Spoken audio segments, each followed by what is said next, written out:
Hey everyone, and welcome. Today, we're going to break down something that literally runs our entire modern world: electricity.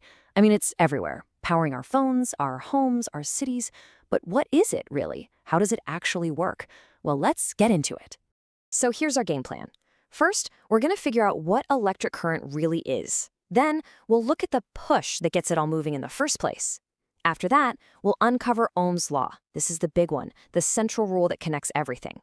We'll also see what slows electricity down, and then we'll put it all together to solve a few problems.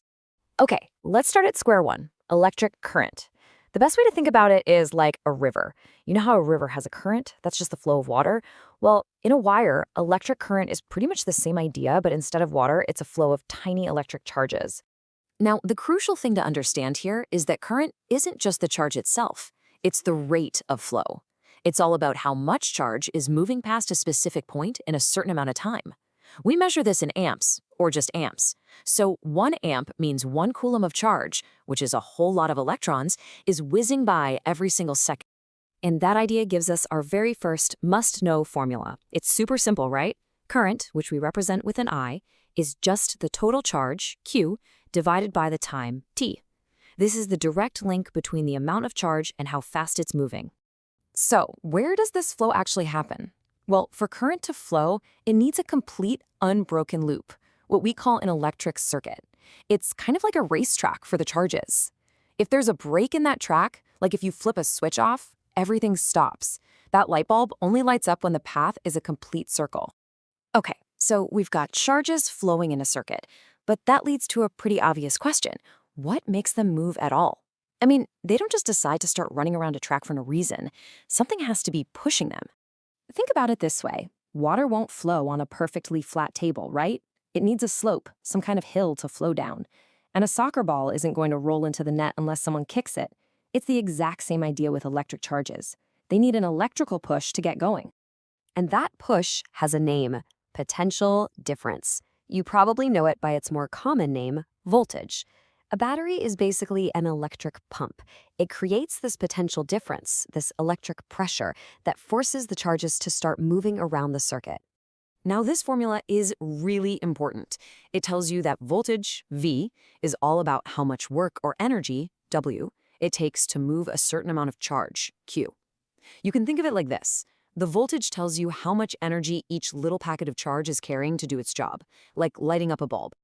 All right, so now we have the flow, which is the current, and we have the push, which is the voltage. So how are these two things connected? Well, back in the 19th century, a physicist named George Simon Ohm figured out a super simple but powerful rule that links them together. What Ohm discovered is shown perfectly in this graph. He found that if you increase the voltage, the push, the current, the flow, increases by the exact same proportion. You double the push, you get double the flow. That straight line on the graph isn't just a line, it's a fundamental law of electricity. And here it is, maybe the most famous equation in all of electronics. V equals I times R. This is Ohm's law. It beautifully connects our voltage, V, and our current, I, by introducing a third key player, resistance, R. So what is this R, this resistance? You can think of it as electrical friction. It's the property of any material that fights against the flow of current.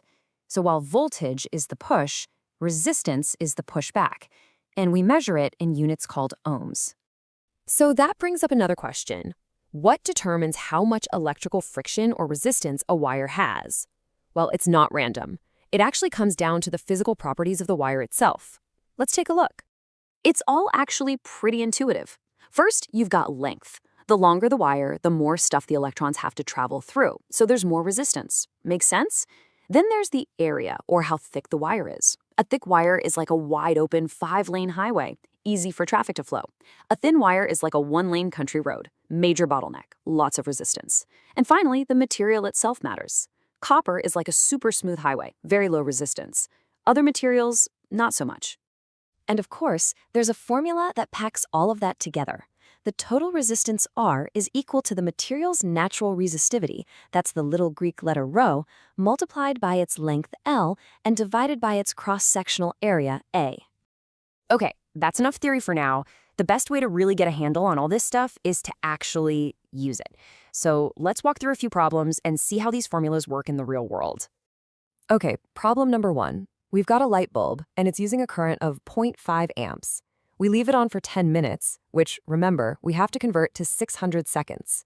The question is, how much total electric charge flowed through that bulb? Here's how we solve it. First step, what do we know? We know the current I is 0.5 amps, and the time t is 600 seconds. Second step, pick the right tool for the job, the right formula. We started with I equals Q over T. We can just rearrange that to Q equals I times T. Last step, plug in the numbers. 0.5 times 600, and that gives us 300 coulombs. Done. All right, next up. This time, we're told we have 2 coulombs of charge, and to move that charge, there's a voltage, a push, of 12 volts. So how much work or energy does that take? We'll use that same 3-step process. What are we given? Charge Q is 2 coulombs, and voltage V is 12 volts. What's the formula? Well, we know V equals W divided by Q. We just flip it around to solve for work, so W equals V times Q. And finally, we just solve it. 12 volts times 2 coulombs gives us 24 joules of work. And for our last problem, we get to use the star of the show, Ohm's law. So imagine we have a bulb, and it has a pretty high resistance of 1200 ohms. We plug it into a 220-volt outlet. The question is, how much current is actually going to flow through it? Let's lay it out one more time. We know V is 220 volts, and R is 1200 ohms. The formula is Ohm's law. V equals I times R. We need to find the current, so we rearrange it to I equals V divided by R. Now we just do the math. 220 divided by 1200, and that gives us a current of about 0.18 amps. So, there you have it. When you boil it all down, these are the 4 key equations you absolutely have to know. They're the building blocks for understanding electric circuits. They define the flow, the push, the pushback, and how they all relate to each other. If you can get your head around these 4 formulas, you've built a solid foundation for understanding how so much of our technology works. So my final question for you is, where in your own life can you see these fundamental rules of electricity playing out every single day?